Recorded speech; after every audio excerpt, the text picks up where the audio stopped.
जमीन से कहीं दूर एक जादुई दुनिया थी जिसका नाम था मायापुर।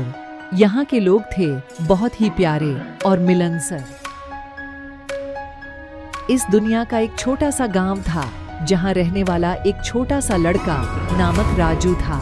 राजू था बहुत ही उत्साही और उत्कृष्ट स्वभाव वाला। एक दिन राजू को मायापुर के राजा ने बुलाया और बताया कि उनके राज्य में एक बड़ी समस्या हो रही है। राजू, हमारे राज्य को एक भूतनी ने आक्रमण किया है और हमें तुम्हारी मदद चाहिए। राजू ने ठान लिया कि वह अपने देशवासियों की सुरक्षा के लिए इस कठिन समस्या का सामना करेगा। उसने राजा से वादा किया कि वह भूतनी को पराजित करेगा। राजू ने एक पुरानी किताब से एक जादुई तालाब के बारे में सुना था जिसमें छुपा हुआ था एक अनमोल रत्न। यह रत्न उसे भूतनी को पराजित करने की शक्ति देगा। राजा ने राजू को वह जगह बताई और राजू ने अपनी यात्रा शुरू की। रास्ते में राजू ने एक अद्भुत जंगल देखा जिसमें अजीब अजीब कार्य हो रहे थे।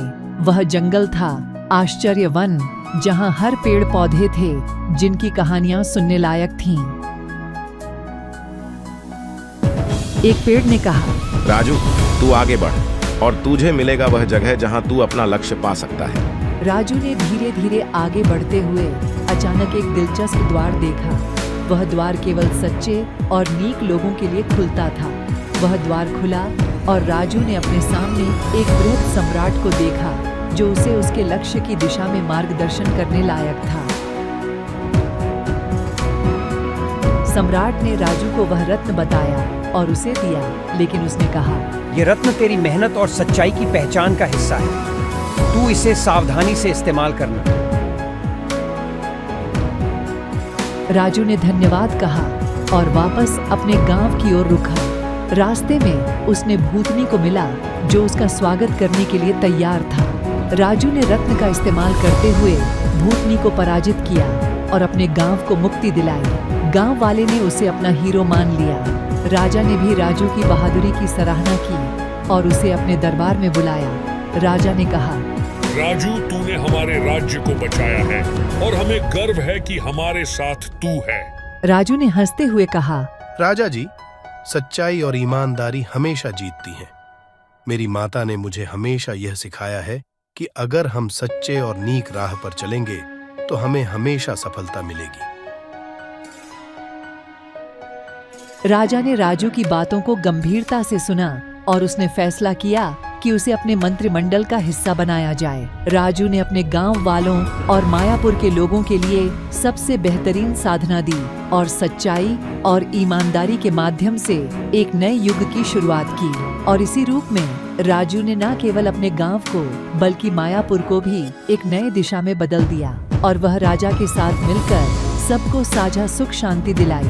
और इस कहानी से हमें यह सीखने को मिलता है कि सच्चाई और ईमानदारी हमेशा जीतती है। और एक छोटे से गांव के लड़के ने कैसे अपनी ईमानदारी के माध्यम से अपने लोगों को उजागर किया। इसी खूबसूरत सफलता के बाद राजू ने कहा, जब हम सच्चे हैं तो हमें कभी हारने का डर नहीं होता। इस प्रेरणादायक कहानी के साथ आप सुंदरता भरे संसार में विचरण करते हुए सोचने और अच्छे कर्मों के माध्यम से सफलता की राह पर बढ़ सकते हैं। अगर आपको हमारा वीडियो पसंद आया हो तो हम आपसे अनुरोध करते हैं कि वीडियो को लाइक, सब्सक्राइब और शेयर करें। यह हमें आपके लिए और भी प्रेरणादायक कहानियाँ बनाने में मदद करेगा। If you like our video, we request you to like, subscribe and share the video. This will help us create more inspiring stories for you.